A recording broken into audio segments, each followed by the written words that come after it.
Hey everybody, so check this out. I'm getting ready to make some goat ramen, and no, it's not the goat that we have on our farm. Amen, somebody. It's from some goat that a local farmer processed on her own farm, where she raised the goats and she get them processed. And so I'm making some goat ramen, and I marinated the goat overnight in our garlic, rosemary, olive oil, and it is good. So let's make it do what it do. Amen, somebody. Hey y'all, so we got this goat meat from our local goat farmer, and it kind of puts you in the mind of turkey necks, but it has a lot more meat on it. It's more meatier than turkey necks. So I season it with my regular seasoning. You know, I like garlic powder and all that stuff. And overnight, I marinated in my Kiwi's Farms garlic rosemary oil. They gave it a very good flavor. Kiwi's Farms garlic rosemary olive oil. Get y'all a bottle on our website. Amen, somebody. But anyway, and so I marinated overnight. So what I did with this, I'm using my Instapot, and I sauteed some red onions, some garlic, some sweet red peppers, and some green onions. And I put the Instant Pot on saute mode. On the saute mode, you can like fry it. So I sauteed the vegetables first, took that out, and then I put the meat back in because I wanted to get the seasoning in the pan from the vegetables. And then I took the meat out and I put some garlic ginger in the pan, mixed it with my vegetables.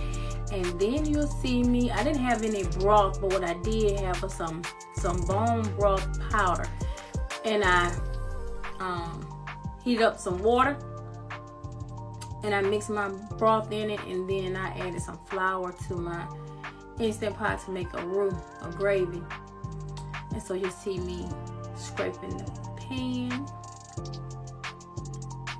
and it was so flavorful, y'all. And it had the house smelling good. Larry came in, was like, what is that? Amen, somebody. And so I added the broth into the roux and mixed that up. And then I put the goat meat back into the Instant Pot.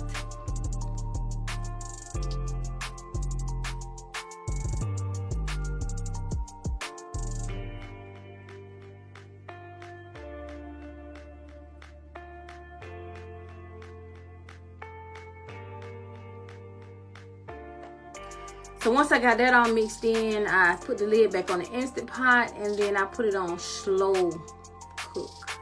I had to start it back like twice because it wasn't cooking like I wanted to. And so while that was cooking, my goat was cooking, I roasted some sweet potatoes. So I cut up some sweet potatoes, added some red onion, and I added some garlic powder, salt, pepper, and some paprika. Smoked paprika, I love smoked paprika. And I put it in the oven. Oh, I also put some olive oil on it. You know, let it all come together, amen, somebody. And I cooked some spinach. Just saute some spinach. You know, spinach draw up very fast, and you could put a big pan full and it draw up. So it's just me and Larry, so I didn't need a lot. Amen, somebody.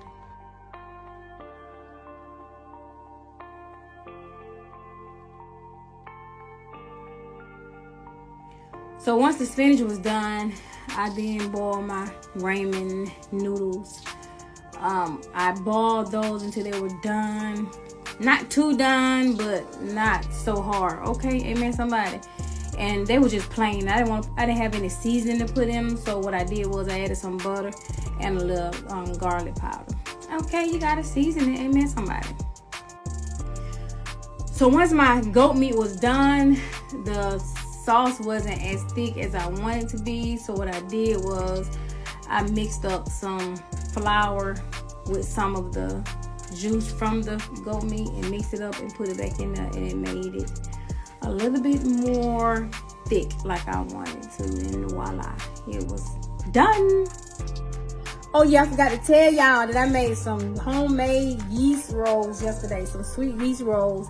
And also, if anybody from the country, like I'm from Perry, Georgia, we had Quincy's, and at Quincy's they had these sweet yeast rolls that you dip in honey butter. So yesterday I mixed some honey up in some butter, and I dipped my yeast rolls in, and they was good. I didn't record the whole process of the yeast rolls, but maybe later on I do. But I'm gonna eat it. We're gonna eat it with our goat ramen. Amen, somebody. Okay. And there you have it, my finished product, my goat ramen. So my husband loved it so much that we have this agreement that he does all the driving wherever we go, and I do the kitchen. I wash all the dishes. So I looked up and he in the kitchen washing dishes. I was like, "What you doing?" "I got it." He's like, "I'd be crazy not to come help you wash dishes after you cook that good meal." So I was like, "Okay, amen, somebody."